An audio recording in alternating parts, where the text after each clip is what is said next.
السلام عليكم جيلك maanta soo dhawaada waa mar kale iyo muuqaal cusub maanta muuqaalkeenan waxaan ku eegaynaa sharciga cusub ee markaas beriye ka hor ay soo saartay shirkaddan YouTube-ka muxuu yahay sharcigan yuu saameyn ku yeelanayaa iyo su'aalo kale oo isweydiinayso ayaan muuqaalkan kaga jawaabi doonaa ugu horreyn muxuu yahay sharcigan jawaabtiisa oo kooban oo aad fahmayso haddii aan ku siiyo waa sharci la xiriira markaas canshuur bixinta macnaha Google ama YouTube isku dar labadoodu waa Google waxay doonayaan inay ka faa'iideystaan YouTuberada aanan markaas u dhalan ama aanan joogin Mareykanka maadaama shirkaddan Google iyo YouTube laga leeyahay Mareykanka dawladda Mareykanka lafteeda iyo macal Google imaandaradoodii waxay keeneen inay ka faa'iideystaan dadka aanan markaas u dhalan Mareykanka jawaabta kooban ee sharcigan haddaan ku siiyo Google ayaa doonaysa inay canshuur ka qaado dadka markaas ka daawada Mareykanka tusaale janaalkaadii ayaa wuxuu helay daawadayaal qurux badan wadamo far badan ka yimid haddii daawadayaashaada ay ku jiraan dad jooga Mareykanka isla markaasna daawadayaashaas ay xayisiin ku daawadeen muuqaalkaagii Google wuxuu sameynayaa daawadayaashaas lacagtii ka soo gashay ay canshuur ka qaadaan lacagtana qofka laga qaadayo waa adiga meel kale ba raadin sharcigaana intiisa ugu muhiimsan kaliya waa intaas uma baahnid inaad walwasho hore ayaa janaalkaaga canshuur looga qaadi jiray oo janaalkaaga haddii AdSense-ka kuugu furnaa YouTube-ka ama dawladda Mareykanka lafteeda canshuur ay ka qaadi jirtay marka haatan waxay soo bandhigtay in viewerska ka daawada Mareykanka lacagtii ka soo gashay kula qaybsadaan muhiimadu waa intaas sharciga noocaas ahna waxay Google bilaabi doontaa bisha June ee soo socota sanadkan bartamihiisa inta ka horeysa lacagtaadii si toos ah lagu siinayaa balse waxay markaas ka dambeeyay lacagtaadii Google iyo dawladda Mareykanka ayaa kula qaybsanaya tan kale oo iyadana ah warqadan la buuxinayo maxay tahay warqadan caadiyan waa warqad iska caadi ah oo dhibaato aan lahaynin inaad ku murugooto maahan waa wax aad u fudud aad u sahlan buuxinteeda su'aalo kooban kadib wax walba way ku diyaarsamayaan haddii aan laakiin warqadan buuxin ka hor 31 May Google waxay awood u yeelan doontaa markaas inay ka jarato lacagta markaas ka soo gasha dhankaas iyo YouTube-ka tusaale May 31 ayaa la gaaray adigu aan markaas foomkii aanan buuxin waqtigaas wixii ka dambeeyay Google waxay awood u leedahay in lacagtaada 24% halaga daawado Mareykanka ama adduunweynaha laga daawado dhammaan lacagtii ka soo gashay adduunweynaha 24% ay ka goosanaysaa lacagtii haatan waxaad isweydiinaysaa marka sidee baan foomkaas u buuxin karaa aad buu sahlan yahay aad buu fudud yahay inaad isku murjiso ma bahanba mana mudna in la isku murjiyo bal ila daawo muuqaalkan gaaban oo ay idin soo diyaariyeen janaalada kala ah Liban Bro iyo jiilka maanta ka faa'iideyso waan foomkan si aad u buuxiso waxaad sameynaysaa browserka aad isticmaasho mar walba ee ku jira mobilkaaga ama computerkaaga ayaad soo furanaysaa adiga midka aad doonto markaas waad isticmaali karaysaa oo xur ayaa u tahay haatan si computer aan isticmaalay computer aan soo kacsaday kadib halkan ayaad waxaad ku qoraysaa marka Google Chrome xagan searching ayaad waxaad ku qoraysaa markaas Google AdSense inta kadib waxaad booqanaysaa marka account-kii aad ku lahayd Google AdSense Gmail-kaaga geli password-kaaga geli boom wuxuu ku soo furi doonaa marka account-kii aad ku lahayd Google AdSense isla markiiba aad soo gasho account-kaaga xagan sare qaybtan sare eeg waxa ku yaala important check if additional tax information is required from you waa meesha markaas ay kugu socodsiinayaan inay ka doonayaan waxa ku saabsiisan markaas tax info-ga haddii uusan laakiin qoraalkan xagan sare uusan kaaga soo saarin waxaad sameyn kartaa inaad xagan payment-iga tagto option-kan payment-iga dabadeed xagan ayuu wuxuu kaaga soo saari doonaa marka button calaamada la yaabka ay ku dhex sawiran tahay gaduudna ah yacni cajaa'ibkiisa wata marka waxaad u baahan tahay inaad ku dhufato ama ku taabato ama kaliya ku tiraahdo manage tax info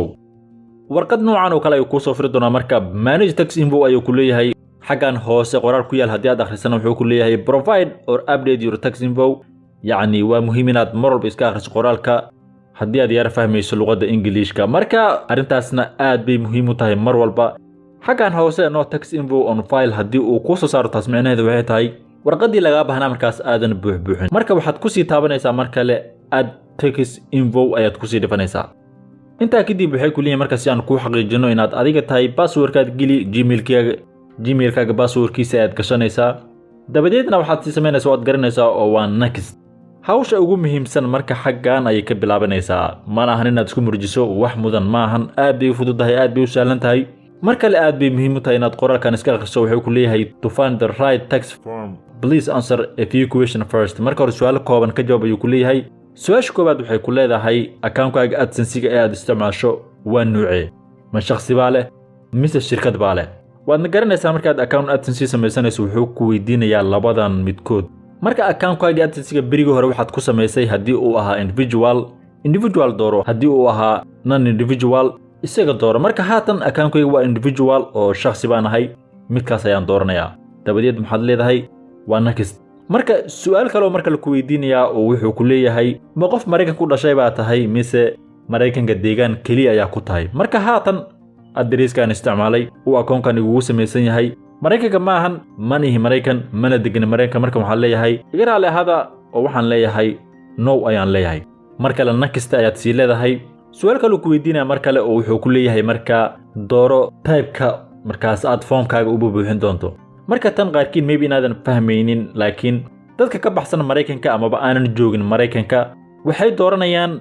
W8 Ben marka haddii uu address-kaaga ahaa Mareykanka maybe inuusan kuu soo saarin waxyaabahan laakiin haddii address-kaaga uu wadamadan kala ahaa waxyaabahan ay kuu saari doonaa marka wuxuu ku leeyahay waxyaabihii hore aad soo dooratay haddii yara eegno jawaabtaada waxay noqonaysaa marka W8 Ben midkaas ayaad dooranaysaa dabadeed waxaad sii leedahay start W8 Ben form ayaad leedahay oo page noocan oo kala ah ayuu kuu soo gudbin doonaa mar kale marka tax identity waxyaabahaas uu kuu saari doonaa mar kale akhri qoraalkan hoose wuxuu ku leeyahay be sure this information is exactly the same as your tax documents marka aad bay muhiim u tahay inaadan waxba qaldin maalintaad wax qalado 24% lacagtaada waxaa qaybsanaya Google iyo dawladda Mareykanka adigiina dadaalkaagii meeshaas wuxuu ku noqonayaa bacaad caana lagu lisay ama biyo lagu shubay marka xagan hoose name of individual waxaad arkaysaa inuu kuu soo saari doono magacii markaas kuugu samaysnay AdSense-gaaga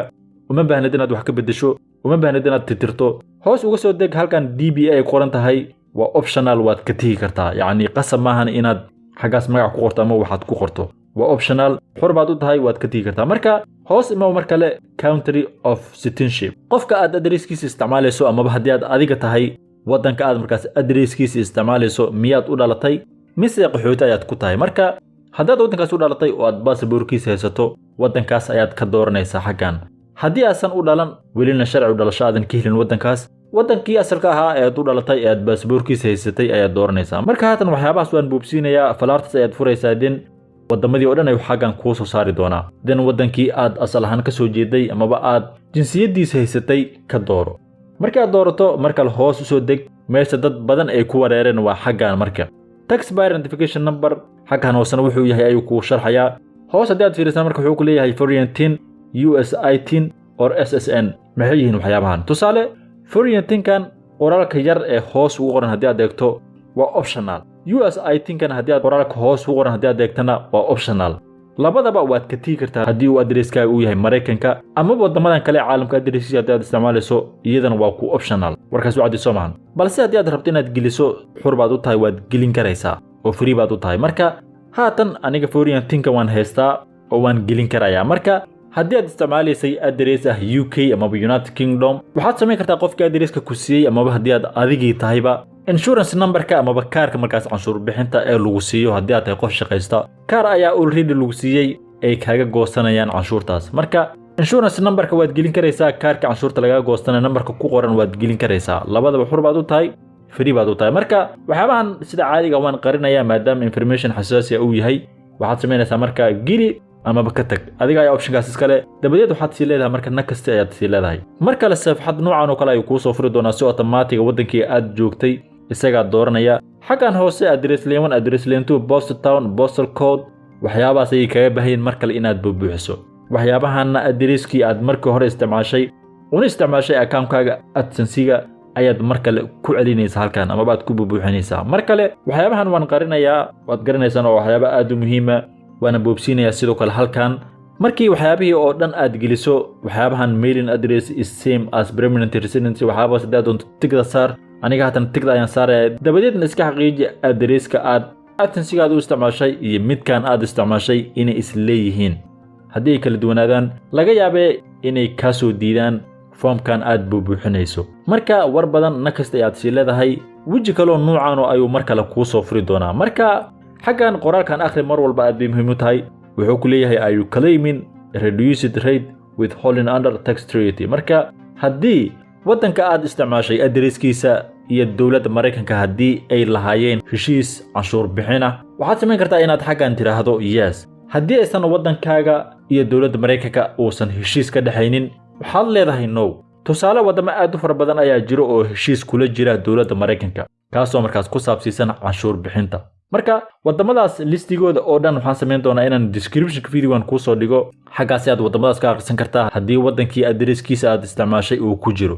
haatan aniga waddankan adreeskiisa isticmaalay iyo dowladda Mareykanka marka heshiis ayaa ka dhaxayo oo waxaan dooranayaa marka yes ayaan dooranayaa xaggan ka hooseysa yes-tana sidoo kale tig ayaad saaraysaa oo resident of my country claiming US traitor waxyaabaas ayuu ku leeyahay tigda saar hoos soo dig mar kale xaggan wuxuu ku leeyahay waddankii markaas Mareykanka heshiiska tax treaty oo kala dhaxeeyay sheeg ayuu ku leeyahay marka United Kingdom ayaan doortay dabadeed hoos u soo deg marka xaggan qoraal ayuu ku saari doonaa special rates and conditions you may be exempt or have tax withheld waxyaabaas ayuu ku leeyahay marka akhri Englishka akhri qoraalkan meesha ku qoran laga yaabay inaad luqadda Englishka iga badiso marka hoos ima xaggan services AdSense ay qoran tahay marka la tigda saar isla markiiba aad tigda saarto waxaaba noocan ay ku safri doonaa marka falaartan yariista ee hoos u jeeda ayaad furaysaa dabadeed waxaad ka dooranaysaa marka article 7 and paragraph 1 waa markaas heshiis dhex yaalay Mareykanka iyo UK marka xaggan withholding rate-ka dooro falaarta yariista dabadeed labadan option ay ku saari doonaa mid 0 ah iyo mid 30% ah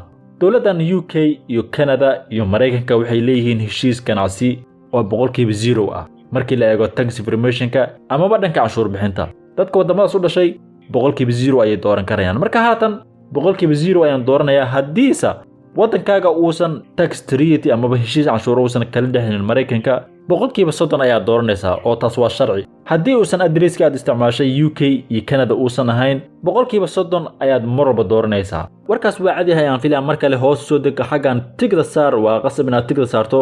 motion picture and TV YouTube Google Play ima marka la tigda saar dabadeedna xaggan paragraph-ka fur waxaad ka sii dooranaysaa article 12 withholding rate-kana waxaad ka sii dooranaysaa 0 xaggan kale marka la tigda sii saar other copyright YouTube and Google Play u ima marka le tigda saar paragraph ka sii dooro taas waad fahanteen ayaan filaya marka qoraalka hoosana mar walba iska akhri aad bay muhiim u tahay si markaas aad u fahanto waxyaabahan meeshan lagugu leeyahay markaad waxyaabahan tigda soo saarto 00 haddii aad doorato hadba waddankaaga ayay ku xiran tahay haddii heshiis uu kala dhaxeeyo dowladda Mareykanka marka nakasta ayaad leedahay markaad nakasta tiraahdo wax yar ayaad sugaysaa oo uu iswar wareejinayaa kadib wuxuu ku soo bandhigi doonaa marka waxyaabii aad soo buuxisay oo dhan yacni jawaabihii aad soo dooratay oo dhan ayuu xaggan kugu soo bandhigayaa marka iyadoo PDF-na haddii aad doonto halkan aad ka akhrisan karaysaa oo warqadii ayaa PDF lagaaga dhigay markaad waxyaabihii aad ku qanacsan tahay marka amaba aad aaminsan tahay inay kuu saxan yihiin xaggan tigda saar I confirm that I have reviewed the generated tax documents markaad tigda saarto mar kale nakasta ayaad kusii dhafanaysaa mar kale qoraal dheer oo aad u fara badan ayuu kuu soo taxayaa marka qoraalkan akhri amaba ka tag taas adiga ku qosaysaa marka hoos ayaad imaanaysaa marka your signature saxiixaada ayaa loo baahan yahay saxiixaadana uma baahnid inaad meel xaadirto amaba goob markaas waxba lagu saxiixo aad tagto kaliya waxay kaga baahan yihiin marka magacaaga sharciga yacni magacaad waddankaas ku joogto ayaa lagaaga baahan yahay marka xaggan full legal name-ka imaaw dabadeedna ku qor magacii markaas qofkii adreeskiisa aad isticmaalaysay oo waddankaas kaga diiwaan gashana geli magacii markii aad ku qorato meesha marka xaggan su'aal kale ayuu ku weydiinaya oo wuxuu ku leeyahay qofka waxyaabahan sameynaya ma adigaba waxaan leeyahay marka waa aniga qofkaas aniga ayaa bubuuxiyay gacmihii baan ku soo bubuuxsaday dabadeedna nakasta ayaan sii leeyahay mar kale qoraal ayuu kugu sii xijin doonaa marka iska akhri waxyaabahan mar walba san kuu soo sheegaba marka haatan waxyaabahan waa waxyaabo quseeya markaas dhankaas iyo Mareykanka maadaama aniga haatan adreeskayga uu UK yahay ma quseeyo adeer waxaan leeyahay maya ima quseeyaan ayaan leeyahay sheekadan dabadeedna qoraalkan hoose akhri mar kale state change account-kan adsiga ma mid hore u jiraba mise waa mid haatan cusub marka account-kan waa mid hore lacag lagu soo diri jiray waxaan leeyahay option-kan hoose ee aan profiling tax info and excess payment waxaabaas ayaan doortay dabadeedna xaggan kale oo ka hooseysa ee laga baahan yahay marka inaad tigda saarto tigda saar meeshan kale oo ka sii hooseysa ee changes ay qoran tahana waa optional waad ka tigi karaysaa ama waad buuxin karaysaa marka waxaad leedahay submit ayaad leedahay isla markii aad submit tiraahdo wax yar ayaad sugaysaa oo uu soo wareejinayaa xaggan waxaad arkaysaa marka in waxyaabihii aan maantanan ku soo daalnay ku soo rafaadnay soo buuxinay waqtiga naga qaatay inuuna leeyahay marka wax walba waa lagu xaqiijiyay oo waa approved waxyaabihii aad samaysay oo dhan xaggan ay kugu soo bandhigaya marka haddii xaggan lagu yiraahdo disapprove amaba approved oo ku soo saarin waxbaa kaa qaldan ku noqo addresskaaga haddii aad wax qaladana mar walba xur ayaa tahay oo xaggan submit new form ay ku qoran tahay ayaad ku dhufan karaysaa dabadeed wixii aad soo samaysay oo dhan ayaad dib ugu soo celin karaysaa marka xur baa tahay haddii aad wax qalado waa caadi waxbaad qaldi karaysaa bini'aadan baa tahay marka inaad isku muujisaaba looma baahna howlahan si aad u sii xaqiijisato waxyaabihii aad samaysay oo dhan in la approve gareeyay waxaad kaloo sii samayn karaysaa inaad gmailkaaga soo furato yacni browserkaaga soo furo marka gmail ku qor gmailka ku sii dhifo